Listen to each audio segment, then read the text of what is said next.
Halo Sobat Geofisika, selamat datang di podcast Ruang Geofisika. Ruang ngobrol santai tapi tetap berbobot seputar dunia geofisika dan dunia kerja. Di episode kali ini, Ruang Geofisika bakal ngebahas tema yang sering banget ditemui di dunia proyek, tapi jarang dibahas di bangku kuliah, yaitu strategi negosiasi dalam proyek geofisika. Nah, biar obrolannya makin relate, hari ini kita kedatangan tamu spesial alumni Geofisika yang sudah berpengalaman terjun langsung di dunia proyek. Langsung saja nih kita sapa buat Bang Rahman. Halo Bang. Halo Halo, Bang. siang. Jadi Bang Rahman, kalau dari pengalaman Abang selama terjun di dunia proyek geofisika, kira-kira seberapa penting sih kemampuan negosiasi dibandingkan dengan kemampuan teknis di lapangan? Ya sebenarnya dua-duanya harus balance ya, harus imbang karena eh, itu saling melengkapi karena gini dalam apa namanya proses untuk mendapatkan pekerjaannya atau meng-create kerjaannya ya kita perlu perlu negosiasi gitu kan, perlu negosiasi harga, negosiasi speknya. Nah nanti kalau ada kecocokan di situ, ada kecocokan harga, kecocokan spek dan istilahnya bisa win-win solution, nah itu project bisa jalan. Nah, kalau project sudah jalan, otomatis teknisnya pun harus maksimal gitu. Karena apa? Dengan teknisnya maksimal, ada potensi untuk repeat order lagi, kayak gitu. Jadi nggak cuman modal nego doang, modal ngecap doang, tapi masakannya nggak enak ternyata. Jadi harus seimbang sebenarnya.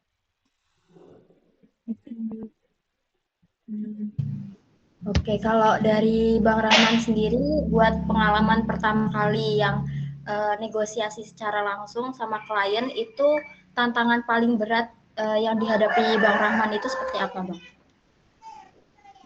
Ya sebenarnya kalau untuk tantangan sih yang pertama yang jelas masalah ini ya si kliennya ini dia sudah tahu belum tentang metode yang mau kita pakai gitu kan karena banyak juga dari klien kalau kalau saya kan di GPR ya untuk spesialisasinya metodenya kalau banyak juga di user-user GPR itu orang di luar geofisika atau di luar kebumian di mana mereka masih belum teredukasi nih dengan ini apa namanya dengan GPR gitu kan.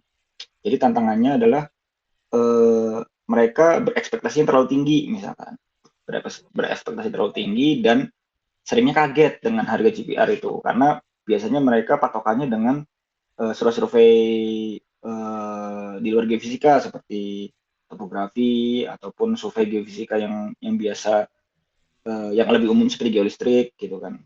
Itu kalau secara harga pasaran GPR itu memang agak lebih tinggi sedikit lah daripada geolistrik.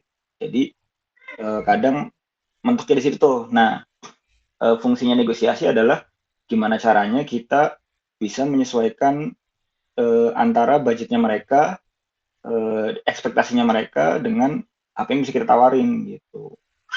Jadi walaupun walaupun mereka apa namanya budgetnya terbatas ataupun belum istilahnya kaget lah dengan harga GPR, kita masih bisa fleksibel gitu menyesuaikan budgetnya mereka. Karena fokusnya di geofisika itu konsentrasinya di geofisika itu bukan hanya kita mencari sesuatu gitu kan, tapi sebagai solusi gitu, sebagai solusi untuk menyelesaikan masalah dari klien kita kayak gitu.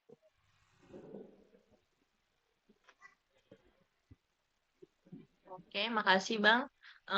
Selanjutnya itu mau tanya sih Bang, di proyek geofisika kan klien tuh sering banget nih fokus ke harga.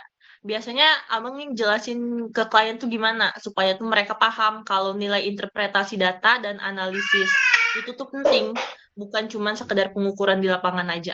Kayak gitu Bang. Oke, jadi eh, yang pertama kita memang harus apa ya, harus tentukan dulu nih tujuan negonya kayak gimana gitu kan.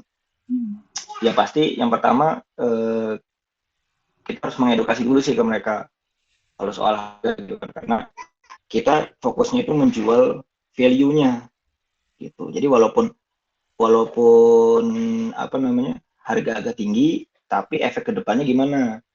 Kayak contoh misalkan eh, dengan survei nilainya 10 misalkan, itu bisa menghemat mereka kalau misalkan ada kejadian yang bikin mereka rugi sampai 50. Nah, artinya lebih baik mereka mengeluarkan 10, agak mahal sedikit nggak apa-apa, daripada mereka membiarkan potensi kerugian 50 di masa depan. Nah, itu sebagai sebagai apa ya? Sebagai trigger buat mereka gitu, karena ya di sisi lain kita juga harus mengenal kliennya juga, supaya apa? Supaya bisa menyesuaikan dengan kebutuhannya mereka.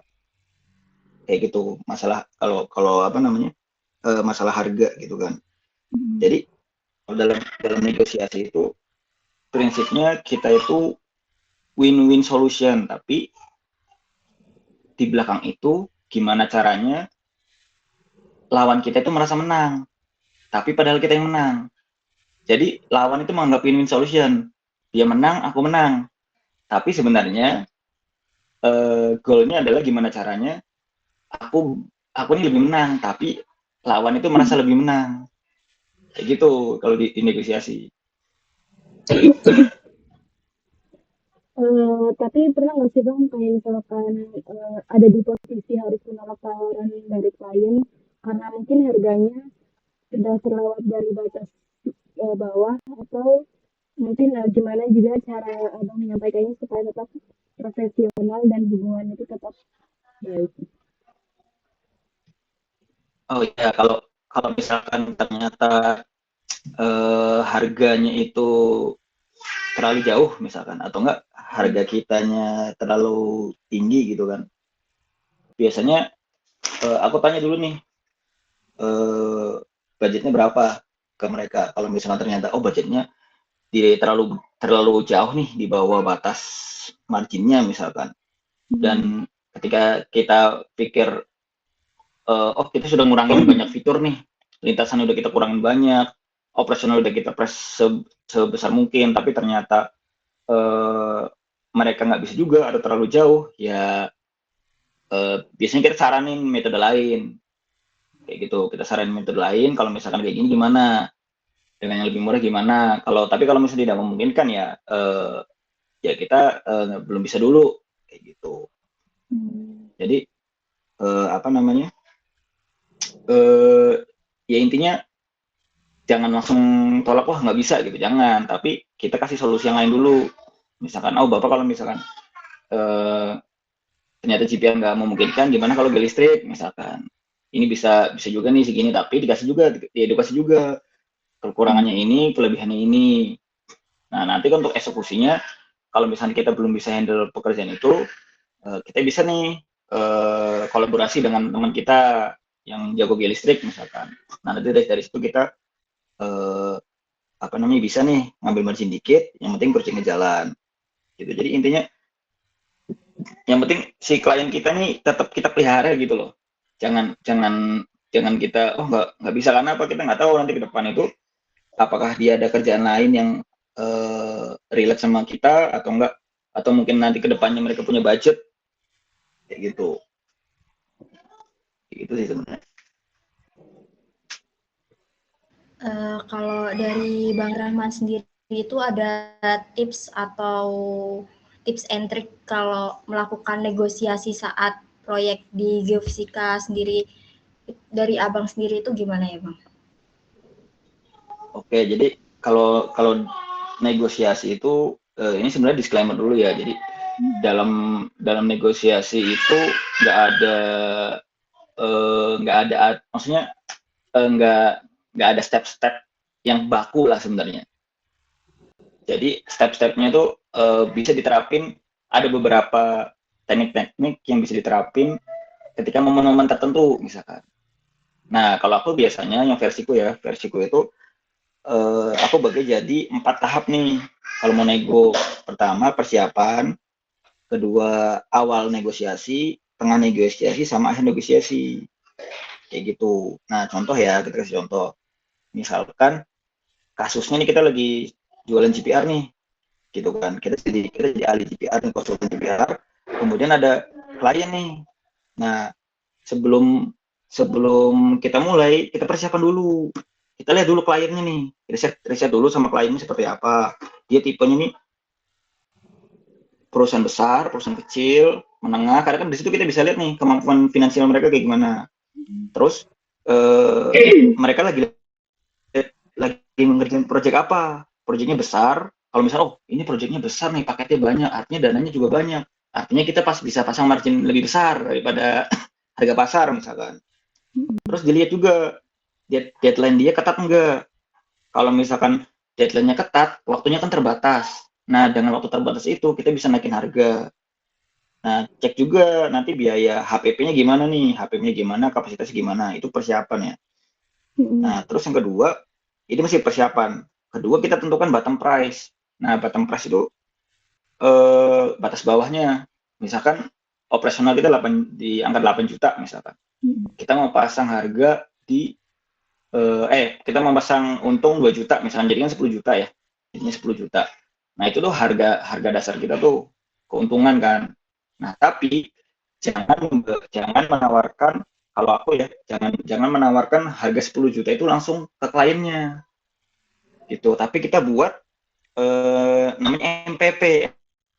MPP itu batas maksimum tawarnya dia lah gitu loh. Jadi kalaupun ditawar tuh kita maksimum di situ gitu. Jangan sampai lebih daripada di bawah itu. Nah, kita ya benar, kita tawarkan harga maksimum dulu. Nah, kalau kita lihat kan, oh itu ternyata kliennya besar nih, proyeknya besar, lumayan besar. Dari angka 10 juta yang tadi kita udah ngambil margin 2 juta, jadi ya 10 juta itu kita tawarkan 15 dulu gitu kan, tawarkan 15 nih. Nah, ketika tawar 15 kita bikin batas batas bawahnya tuh jangan pasti 10 juta, karena kan 10 juta kan itu margin standarnya kita kan, 2 juta itu margin standar kan, naikin dulu lah, jadi batasnya di 11 juta misalkan. Artinya kalaupun nanti ditawar ya jangan sampai nyentuh 10 juta gitu loh. Jadi kita masih tetap ada untung lebih sejuta gitu kan. Jadi untung kita 3 juta, yang tadinya 2 juta jadi 3 juta. Nah, kalau udah itu ditentukan, kita tentukan strategi nih. Strategi kita tuh mau biasanya aku pakainya prinsipnya win-win solution, sama ada nama taktiknya itu power negotiation. Nah, power negotiation itu ada banyak taktik lah, ada banyak taktik. Nah, itu bisa kalian baca juga, ada bukunya itu buku karangannya Roger Dawson ya, Secret of Power Negotiation. Itu bisa dijelasin bahwa negosiasi itu bukan bakat tapi bisa dipelajari. Nah, terus fokus kita tuh pada value bukan harga. Jadi yang kita tawarkan ke mereka tuh value-nya nih, bukan cuma harga tok gitu kan. Kayak gitu. Nah, step berikutnya kita mulai negosiasi nih. Nah, pas negosiasi, kalau bisa kita jangan keluar angka dulu. Kalau bisa mereka yang nunjukin harga dulu. Maksudnya nunjukin angka ya. Kayak contoh gini. Kalau bisa mereka dulu yang sebut budget saya segini misalkan. Kita tanya dulu nih ke mereka, Bapak budgetnya ada berapa misalkan. Misalkan dia bilang adanya 20 misalkan. Nah, kita 10 tuh. Ya kan? Target kita kan 15 ya. Target kita kan menawarkan 15 juta, tapi mereka sebut duluan nih budgetnya adanya 20 gitu kan. Nah, artinya kan sebenarnya kalau kita pun ya udah untung tambah banyak dong, dari 15 ke 20 kan ada margin lagi 5 juta kan. Nah, jadi kita menang tuh sebenarnya kayak gitu. Karena dia sudah nyebut budget duluan kan. Tapi yang jadi masalah adalah lebih seringnya kita diminta penawaran dulu. Kita yang diminta angkanya dulu gitu kan. Nah, nggak apa-apa kalau misalnya kita kayak gitu, kita bikin penawaran, tapi kita harus bangun juga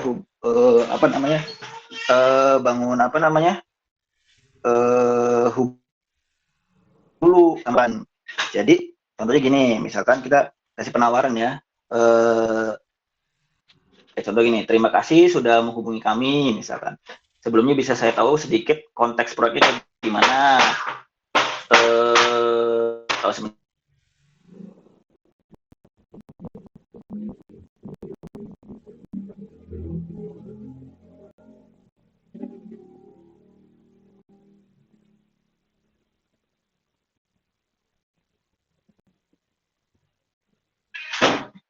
ya, jadi apa namanya?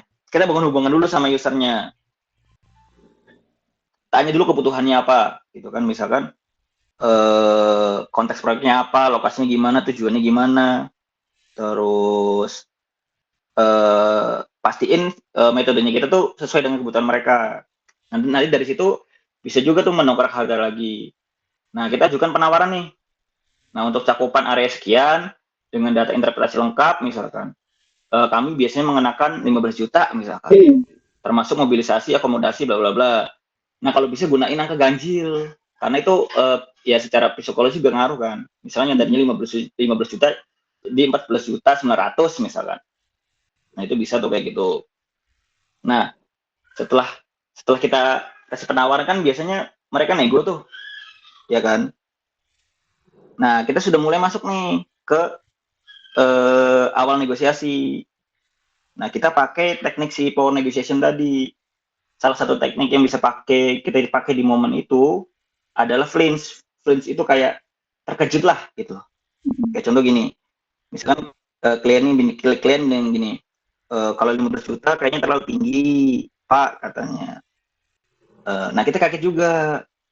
Kita kaget nih, reaksi kaget.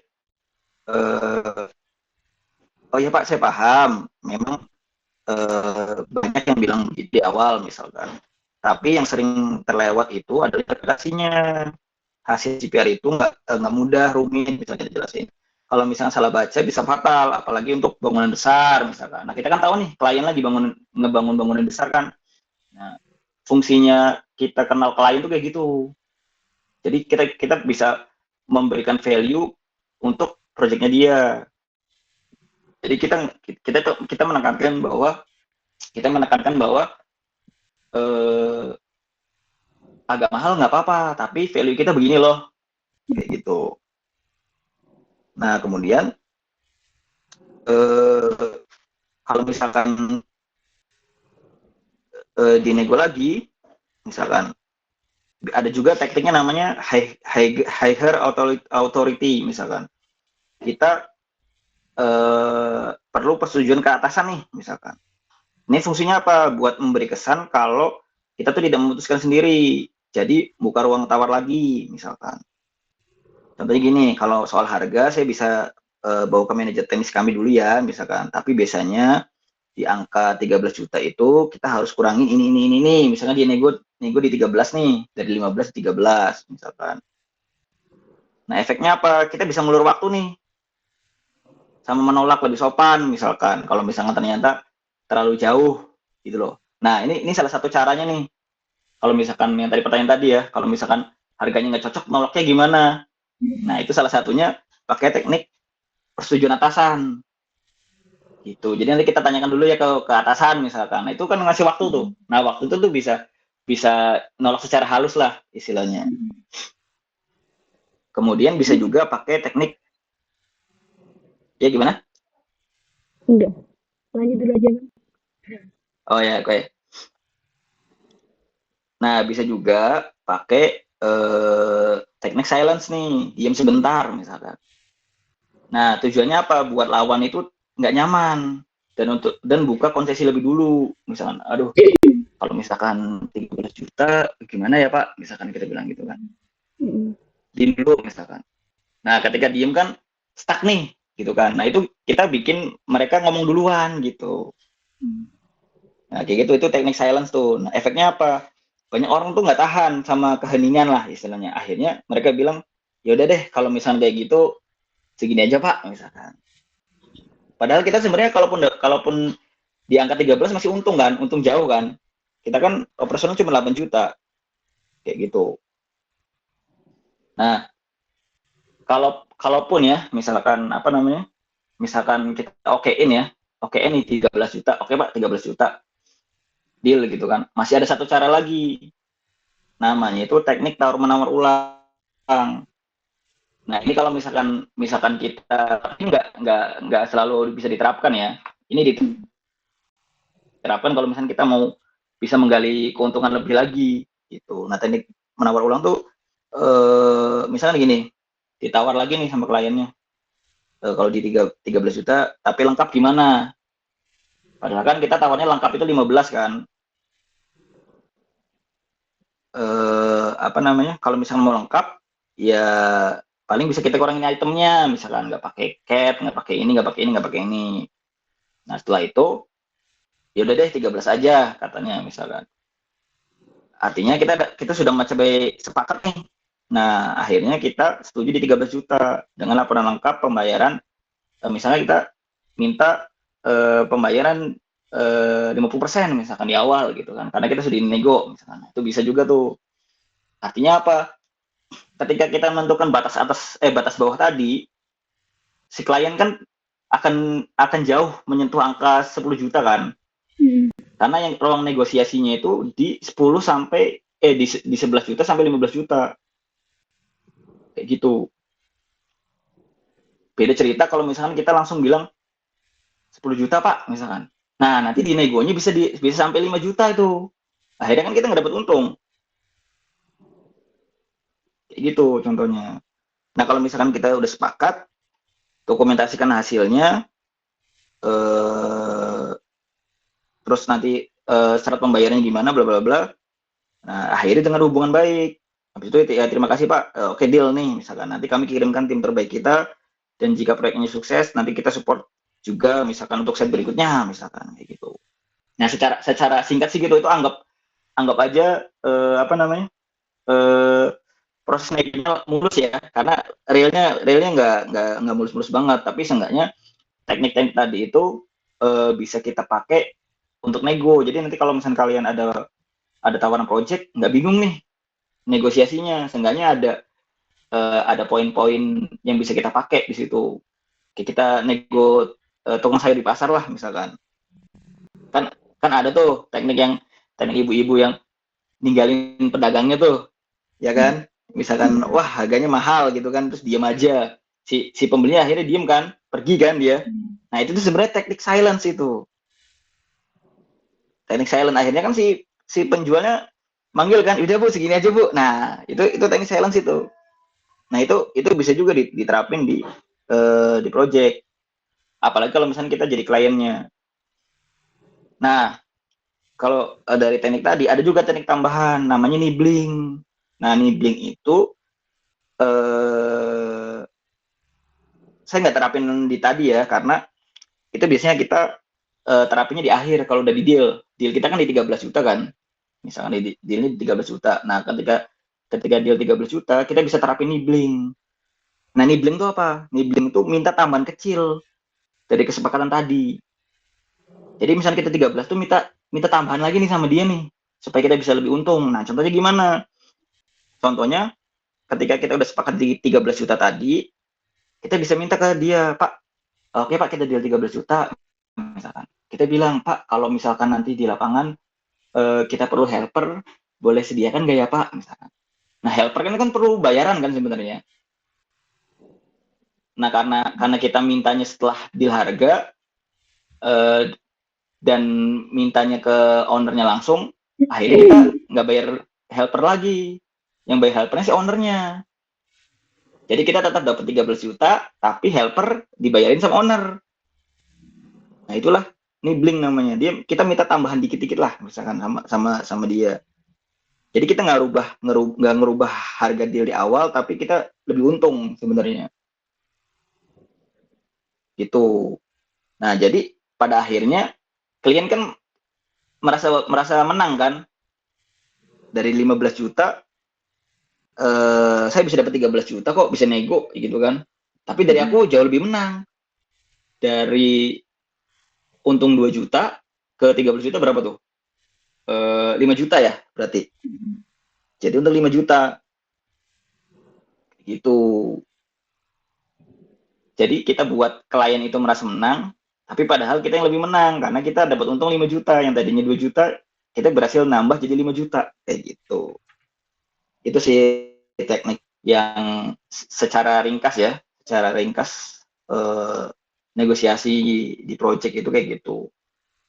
Cuman banyak lah ininya yang kita dikulitin nih satu-satu nih, rinciannya dikulitin satu-satu, gimana caranya ini dikurangin, banyak juga kayak gitu sih. Secara umum kayak gitu ya. Nah itu bisa coba kalian terapin tuh di negosiasi gitu. Jadi, kalau misalnya kalian dapat project.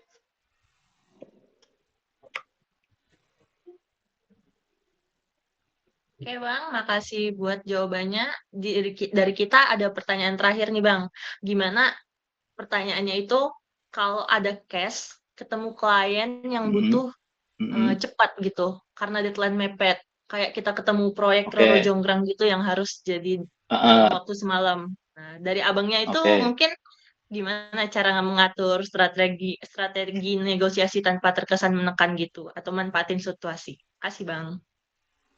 Oke, nah kalau kayak gitu kan ya sebenarnya enak banget tuh ada klien kayak gitu. Artinya mereka buru-buru, waktu cepat kan. Yang pasti mereka kita lihat dulu nih, mereka nih tahu nggak harga GPR itu. Kalau misalkan tahu ya kita jangan semena-mena juga naikin harga gitu kan. Tapi kalau misalkan mereka tahu, misalkan udah biasanya sama kita nih, misalkan kita jual tadi di 15 misalkan. Dijual 15, kita jual di angka 15 misalkan. 15 itu durasi waktunya 2 minggu misalkan. 1 bulan, ya 1 bulan misalkan. Durasi waktunya 1 bulan. Tapi mereka minta 2 minggu nih, harus cepat gitu kan. Nah ya udah kita bilang aja, oke bisa kita bikin jadi 2 minggu, tapi di harga 20 ya misalkan. Kenapa 20? Nah kita jelasin tuh biar nggak ngerasa, biar kitanya nggak semena-mena kan. Kenapa 20? Karena kita perlu rekrutmen pekerja lagi misalkan. Yang tadinya yang ngolah data 1 orang, saya harus rekrut 2 atau 3 orang.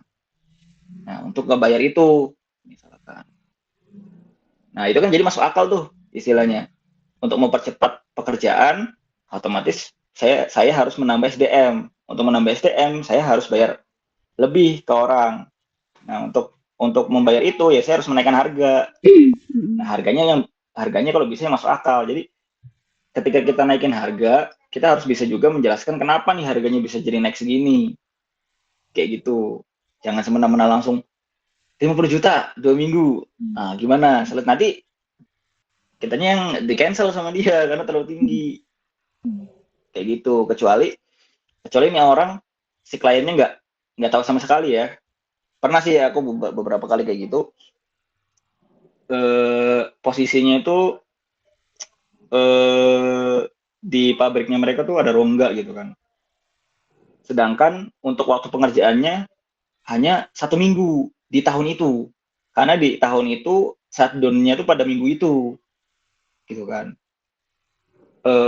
Kan mereka nggak punya kesempatan untuk ini ya, memperpanjang shutdown kan, karena mereka pasti rugi.